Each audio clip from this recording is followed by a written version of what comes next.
3, 2, 1. Welcome to Breaking Balance. Redefining work, success, and life balance for all sales and marketing professionals. They are international speakers and coaches straight out of Jersey and the home of Spark Tank Media. Here is your host and co-host, Jeff Lobb and Nikki Brand.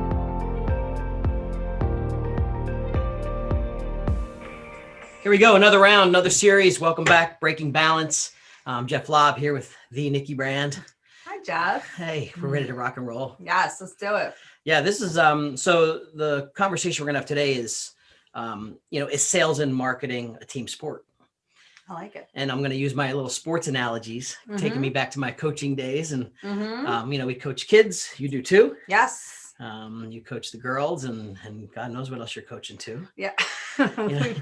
Coaching is like a broad word these days. I know, right? like we coach do people, we coach kids, exactly. we coach ourselves, right? Ourselves. But I think a lot of it was triggered by, we're finally seeing a little bit of sports happen. And one of the things that triggered for me is I am not like a Philly fan or Philadelphia Eagles fan. I don't know, who do you like? Who's your team? Well, I mean, it's embarrassing sometimes to say it. We're Jets fans. Oh God, I am sorry. But you know what? As a fan, you got to stick with them through good times and bad, which seems to be more bad than good with the Jets. Yeah, I have to say too, like a Giants fan. Too. Yeah, I was brought up and raised a Giants fan. We're Jersey, right? Right, we're Jersey. But one of the things I'm always drawn to is I'm not really drawn to a team. Sometimes I'm drawn to like the individual, like that performer. Yeah. So like I'm a big Tom Brady fan. Love it or hate it, you guys can bash. I'm with you. Tom Brady. I love his game. I love I love the person, or I love the underdog, or I love that the rookie that came out of college and is a rock star. Yes. So here I am watching, I don't know, ESPN or something. And I saw Carson Wentz, right? This is the guy that was like rock star, took them to the playoffs and into the Super Bowl, unfortunately tore his ACL, whatever. And here I am watching him. He was an absolute amazing rock star. And then this year he's getting his butt kicked. Now, to be respectful to him, the guy's earned his cred, but at the same time, he's now getting benched for a rookie. And quite frankly, I'm excited for the rookie to get his chance. So what brings us to mind is when you look at our sales and marketing, what takes a top performer like this whole year running like magic. Yeah. And then 2 years later, you're falling off the cliff a little bit, or you're having some bumpy roads. And, you and I started talking about this, like what identifies, like what happened? And, first, I think as a top performer in the industry, if you are one and you're watching, lesson, you better stay on your game. Yeah, right. There's always a rookie looking to take your spot. Absolutely. There's always someone working harder. Yeah. And, so I think, you and I have come up with, and I think we need to talk about today, like what are those 4 or 5 things that top performers have or could have lost and reasons that you're on top of your game one day and maybe not so much the next. Right. And then how do you get back? How do you get back? Where's the climb? Where's the comeback? Everybody loves a comeback. You're right. That's 100% right. I love everybody loves a comeback, and everybody loves it's often funny times too. I feel like sometimes public, they love to see the greatness fall. Yeah. And then come back.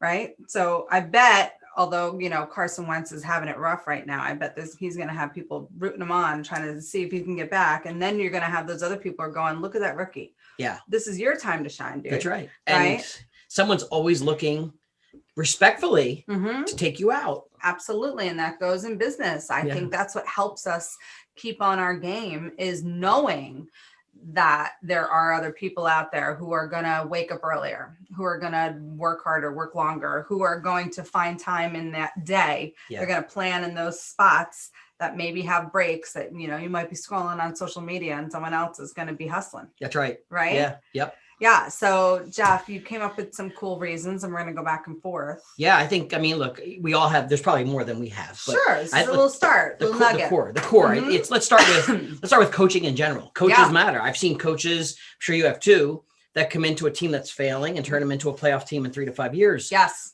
And you wonder like, oh, what really happened? No, sometimes coaching always matters. And it's the strategy. One of the things we see at the younger levels, I'm sure you do too. Well, when you get to an NFL, you're dealing with really skilled athletes, but when you're dealing, let's say below that, you've got kids and people, and this applies to business, in the wrong positions. They're not in the right place. Yes. They're not maximizing their talents and skills. They're there because they thought that was the position they wanted to play. Yes. And that's where a good coach comes in and can identify that, and can see maybe where your strengths can add to other places. And most importantly, with coaching, whether you're on the field or you're in life, hiring a coach, is you need an accountability. Yeah, accountability, right? Accountability. So many people say they want to be accountable, but then when it comes time to be accountable, they don't want it. Like they don't like the pressure. Because you know what accountability means? It means you have to go through with it. It means you have to walk your talk. It means, okay, I want to do this to get A to B, to get to B, to get to C. Well, guess what? In order to get to C, you need to do A and B. And a good coach will hold you accountable to what you are looking for. A good coach is not about themselves. A good coach is about the person that they are hired to coach, right? Yep.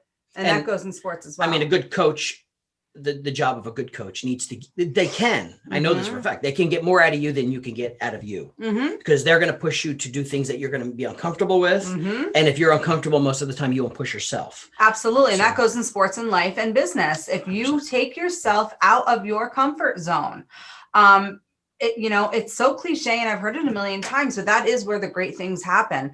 It's oftentimes when you do something that's a bit uncomfortable, in sports and in life, it's where the big plays happen, right? When you take those risks sometimes, and a good coach will hold you accountable to that. That's right. And we see those examples every day. I mean, literally this morning, I just got off a mastermind coaching call, and there were people who were very timid and, not necessarily have their strengths in the right places. And we were talking about some of their small wins coming out of one of our sessions we talked about. Right.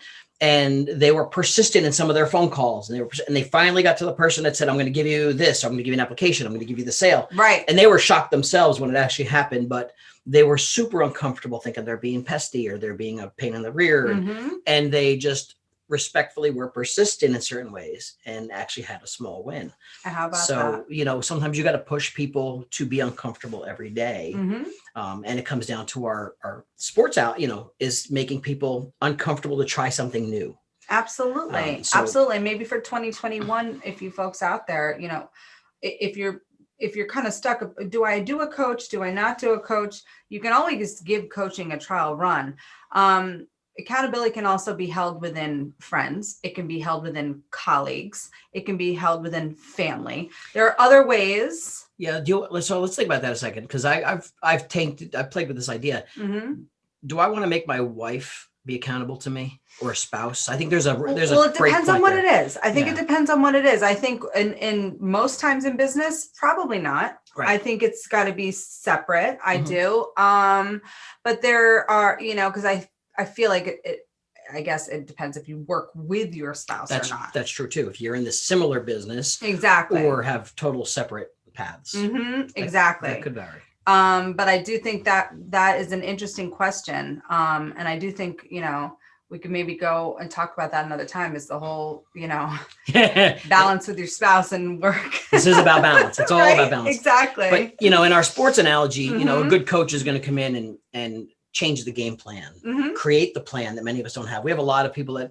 are going to be listening that are solo entrepreneurs or the independent contractor. Right? Sure. Like, I don't have to be responsible to anybody because I don't have a boss. I'm my own boss. Exactly. And we're all in those shoes too. So absolutely, you that's good in one way, but you still, how do you level up? And someone's got to push you to level up. Absolutely. So when you're looking at a football team or a lacrosse team or a cheerleading team or whatever it is, or soccer, like you've got to find and be able to take this person and guide their strengths. Yes, absolutely. So coaching is one, and we're referring to our Carson Wentz scenario. We're not sure what happened behind the scenes there, but something's fallen off the path. Yeah, absolutely. Right.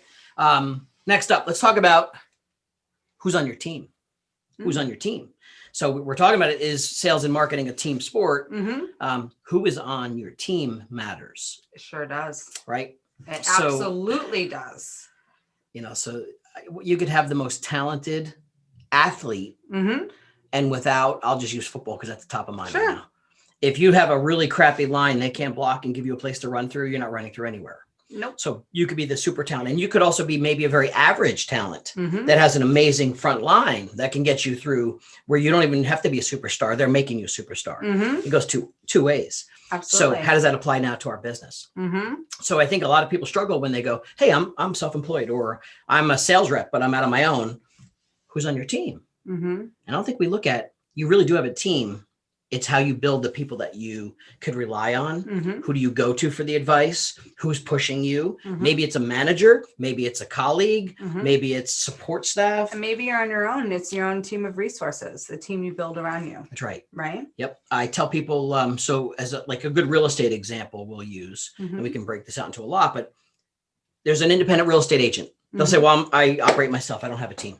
No, you do. You have a title person. You have a potential mortgage partner. Yeah. You have a photographer that can be part of your team. You have Absolutely. a videographer. Absolutely. So you can make them part of your team Mm-hmm.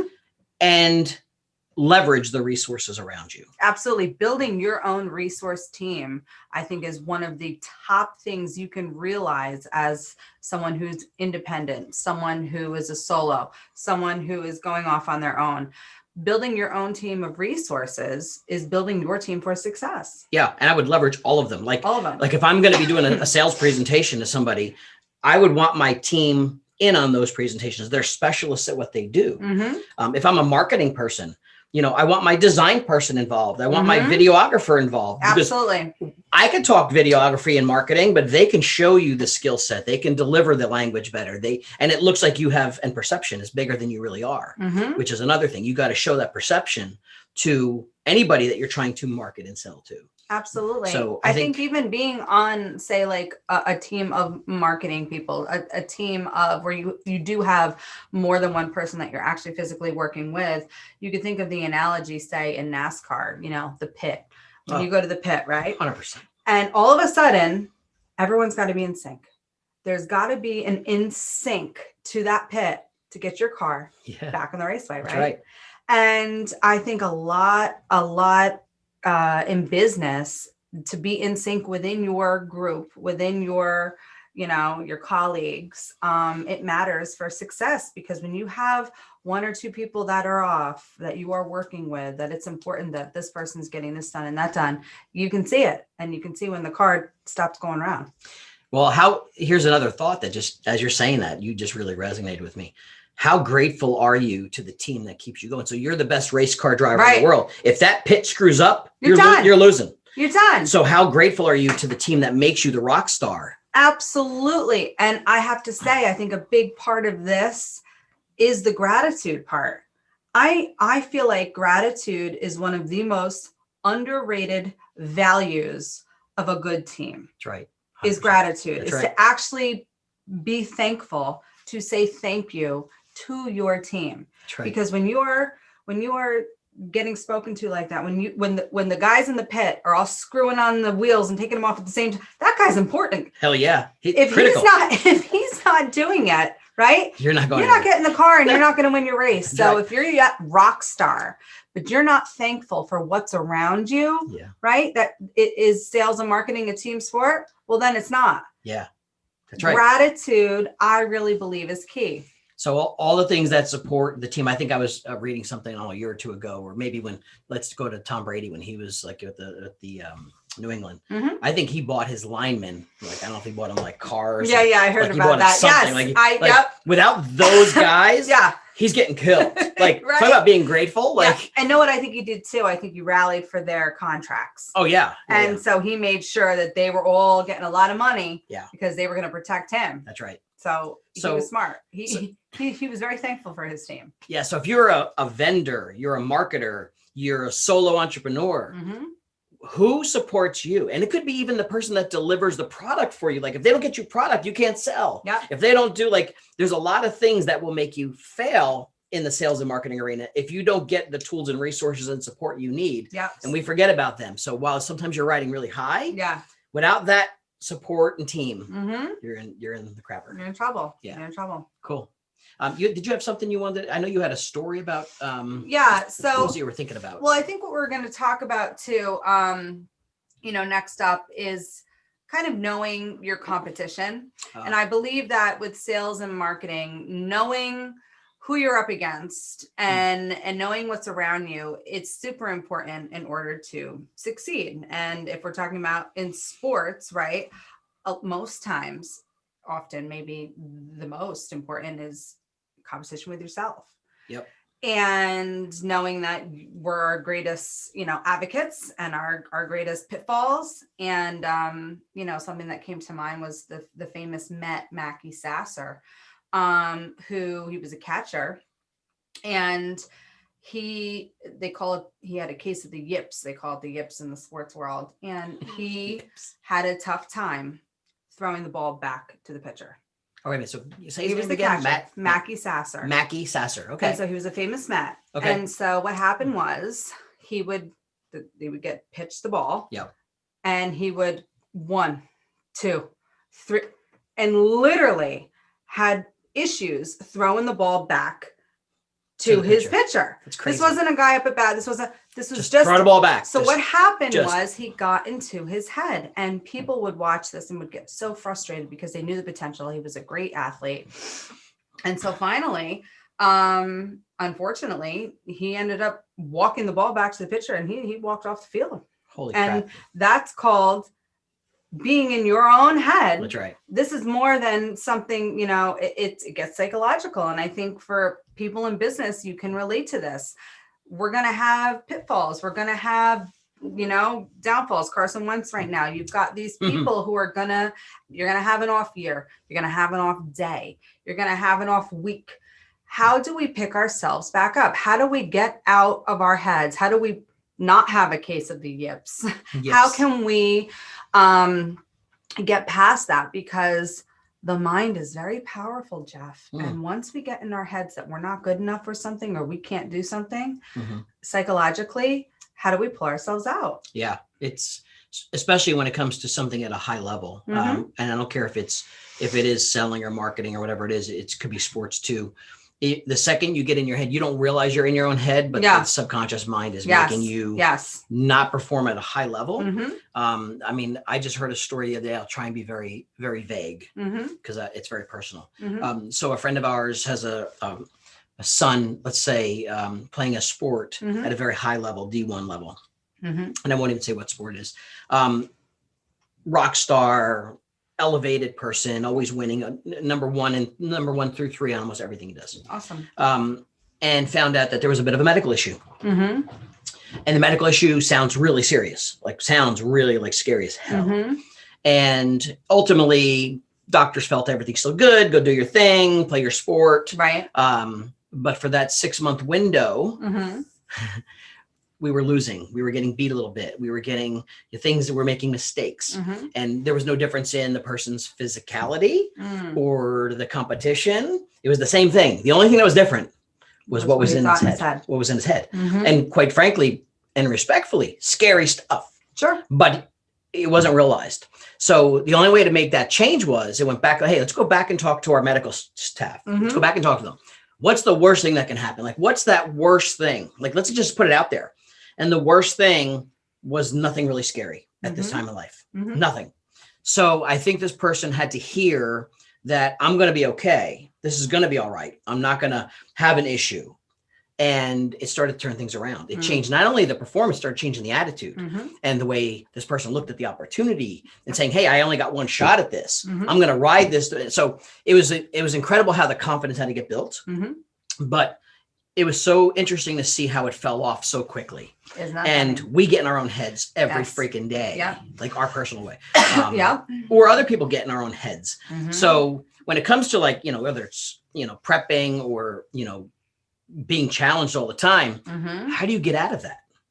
So a regular person right now that doesn't even realize they're in their own heads. I think you've got to first find out, hey, am I performing at the highest level? Self-awareness. And then identify. If I'm stuck, what do I do? Who do you go to? Who's our go-to?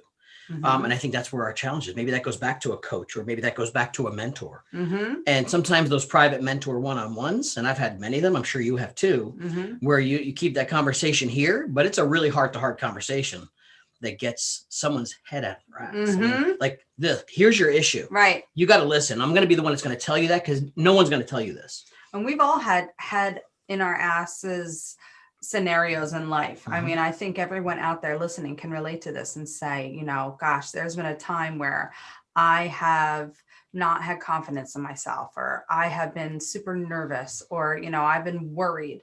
And these are all normal. And I think they're all identifiable and they're all very relatable.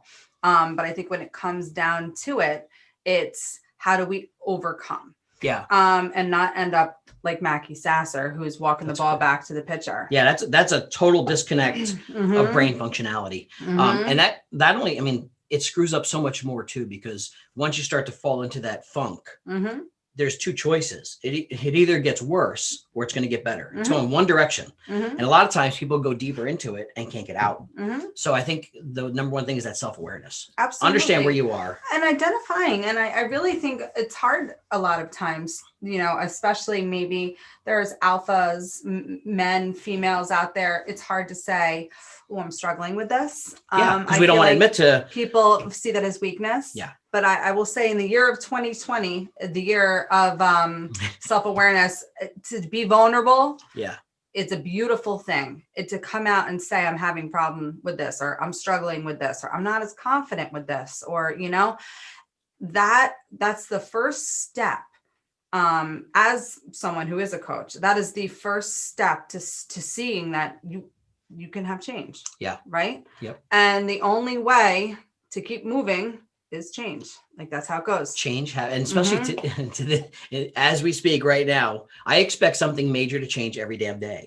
Like I'm not even sure. No, seriously. Like I'm expecting some bizarre change or schedule shift or something every day now. It's almost to the point where I've accepted and have to laugh. Yeah, you do. So it used to shock me and like, oh my God, and we derail, but I'm expecting derailing every day. And I think, you know, so many people right now in this time, like we're almost to January, we're creeping to holidays. Yeah. I want to double my business next year. I want to grow my sales. Right. All these great things, but still no one can tell me how they're going to do it. Got to have a plan. A plan. And it really is not, it goes right back to the beginning. That's right. Accountability. Accountability and coaching. It really does go back to that. Yeah. A plan will absolutely get you to where you want to go. Making plans, it's a beautiful thing. And not all plans go as planned. That's right. And not all plans, you know, have to be completely spelled out, but a goal, but an endpoint, seeing something at the end, you know, going back to, is this the team sport? Well, when you go into your sport, when I went in, field hockey, I played in high school, we're very good. Our end goal were to be champions. That's right. Like, that's why we played. We didn't go to just mess around and make memories. We went to be champions. That's right. Right? Yep. And that's what we became. Yeah. It was a lot of hard work. And that goes right back to business, right? It's having that goal, having that team, having people who support you, going inward, right? Yep. Identifying who you are. I think that's all a part of it. Let me go back to that sports analogy a second. So you could have the plan to do X amount of dollars or volume or units or sales or whatever it is. So look at the sport of football. You have quarters, right? Every quarter, you get a little breather, trying to figure this out. But what happens at halftime? Halftime, you get into that locker room and you're going to figure out, hey, what the hell just worked? Right. And what is not working? Yes. And you're coming out of there with a different. So the goal is the same. We still want to win. Right. But you're changing the plan. So when we look at people's plans, and this happens a lot with our business planning stuff, no one reevaluates the plan. You know, they don't look quarterly. Yep. They don't evaluate. They don't see what's wrong or not. And then they don't go have a halftime. They just go and they realize like I'm off and I'm not making it, or I'm exceeding. I'm not even sure why. And you need to realize, back to being self-aware, that sometimes, okay, we made a goal in January and then come, you know, March, I need to reevaluate, or we're looking quarterly here. You know what? I want to bump it up a little bit. I want to challenge myself more. I want to do this or that. And that goes right back with sports and knowing, all right, what can I do to reevaluate where I'm at this point of the game? That's right. What plays am I going to change? Who's performing better than others? What is working and what's not? Right. And if you are ahead of your goals, that's great. This is where you step up and then reach for something bigger and shift or try something you didn't try. So there's a million ways to do it. The problem is no one takes the time to do it. Right. So it all works if you took the time to do it. And granted, you might have good managers and really an excellent manager might do some of this with you. Sure. But sometimes they may not be as biased. They're looking at their game plan too. Yeah. So, you know, who's looking out for you? Yes. Yeah, you got to figure that out. Absolutely. So, there's a lot tied into sports. I think that one of the last things, is, and I think it's huge, is communication. Yes. Couldn't be more important.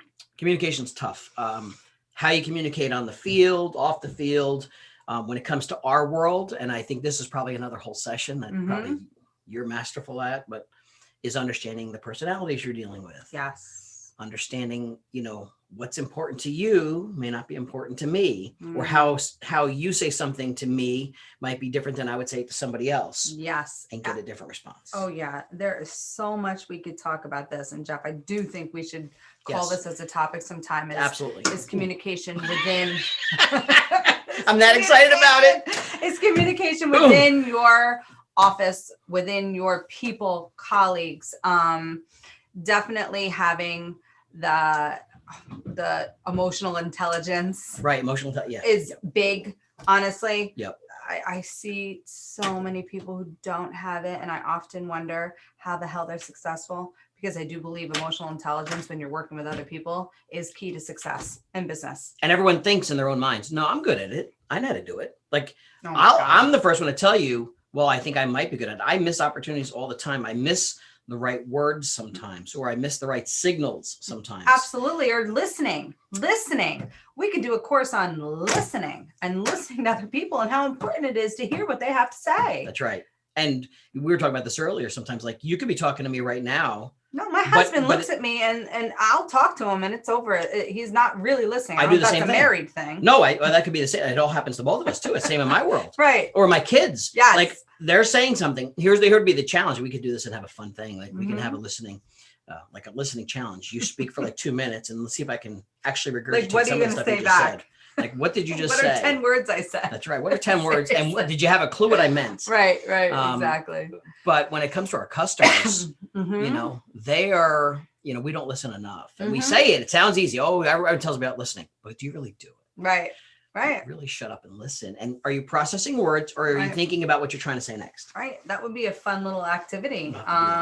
We could definitely do into the new year. I would love to do that. Makes all the difference. And I'll tell you, we could take, and this will reflect me back to my sports, and we can kind of think. So we used to, when I had it was probably a 5th or 6th grade football team at the time. And, I watched 5th and 6th graders play, and there's some kids that, and depending on coaching, some could go out there and just barely run a play. Right. So I remember my team, we had a good skill set of kids and we put them in the right positions. We got to a point where we were able to make an audible call. Like, if the quarterback saw something, which is that he can make a change by tapping his helmet, and our players knew we met. They could communicate audibly and make a change on the line. And we empowered them to do that, where some kids can't even get a play off. Sure. So that comes down to coaching and skill, and the kids in the right places to do that. This year, our 5th and 6th grade team, I didn't coach this year, but the 5th and 6th grade coach that won the championship this year, I won't say his name, but masterful at that, like truly a masterful, was doing audible calls from the sign. Now, when these kids get to a higher level, who knows what coach can do that or extend that skill set. Yeah. But when it comes to our business, how are we communicating? Like, we may send a text message that sounds rude to somebody. Yes. Or it sounds happy to one, but like condescending to another. Yes. Mixed messages on texting. And how many times was I told that something I said, maybe it sounds crazy, male or female. A female interpreted it differently than a male. An exclamation point. An exclamation word can be excitement, or it can be I'm mad at you. That's right. Like, you don't know. Right. Or and totally disrupt whether they're even going to respond or not to you. Absolutely. That communication is key. We got to dive more into this come the new year, Jeff. That's going to be a new topic. Big time. So if we had to kind of recap, is sales and marketing a team sport? Hell yeah. Hell yeah. It is. Double hell yeah. And I think we struggle if we're out there on our own, if we're a sales rep or marketing person, and we have a group, but you think you're your own ship. We need to find our own resource within. That's right. And evaluate it and value it. I think very important. All right. So is there one magical takeaway from you? And I'll give you one last one. I think overall, when it comes down to it, some of the things we've highlighted, the coaching and who's on your team and communication and whatnot. I think knowing your competition within yourself, that self-awareness, I think, is really important when it comes to success in business. And I I believe in my heart of hearts that even the most alpha of alpha males and alpha females out there, when stopped and looked at themselves, knowing that their own competition is them, getting down, getting a little vulnerable, working on themselves, I think is only advancement and success. I think you're right. Trying to always say, thinking you're on top of your game, and you probably are, but always questioning, what could I do better? And sometimes that alphaness doesn't allow you to. And what are things I can work on? And then of course, getting out of your own head, things that, dropping down a peg and realizing, oh shoot, I messed up, or I'm fearful of this or whatnot. And either looking to a coach or looking to a mentor or looking within and starting back. We are always, I am always rooting for the underdog. I am always looking at someone who gets knocked down and gets back up. I love it. I love someone with that sort of success story. All right. So now this is something you don't even know. Yeah. But this could be another story for us. Okay. Right here. And I can't do it right now. Guess what's on my shoulder right now? What's that? The underdog. The underdog. The underdog, like, remember Mr. Underdog, the underdog? Yes. He's right here. Yes. It's right there. And I did it for that reason, Yeah. because I've always, felt like I was the underdog growing up, but I also believe more in the underdog because they have more to fight for. They got more grit. Yes. They're always striving to do something and beat the odds. So sometimes when people look at we look at our careers, yes, I was always in an underdog position, but in many ways, I would always want to be the underdog.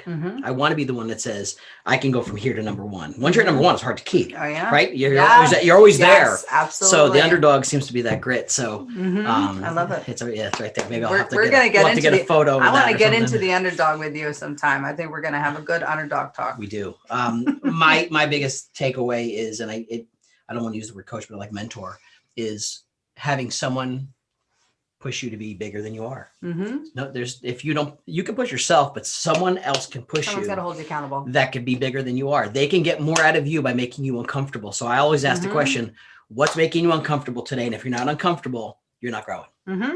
That's my perspective. Let's grow. All right. That's a wrap. 2021, lots of good 2021, stuff. baby. Yes. All right. All right. So we're breaking balance. So for those, if you've been watching our series, email us breakingbalance@sparktankmedia.com. Reach out to Nikki and I. Feedback. We are now on all Spotify, iTunes. We're all over the place. YouTube. Since we're streaming this with Zoom and stuff. So we'll look forward to seeing you guys next time. Bye.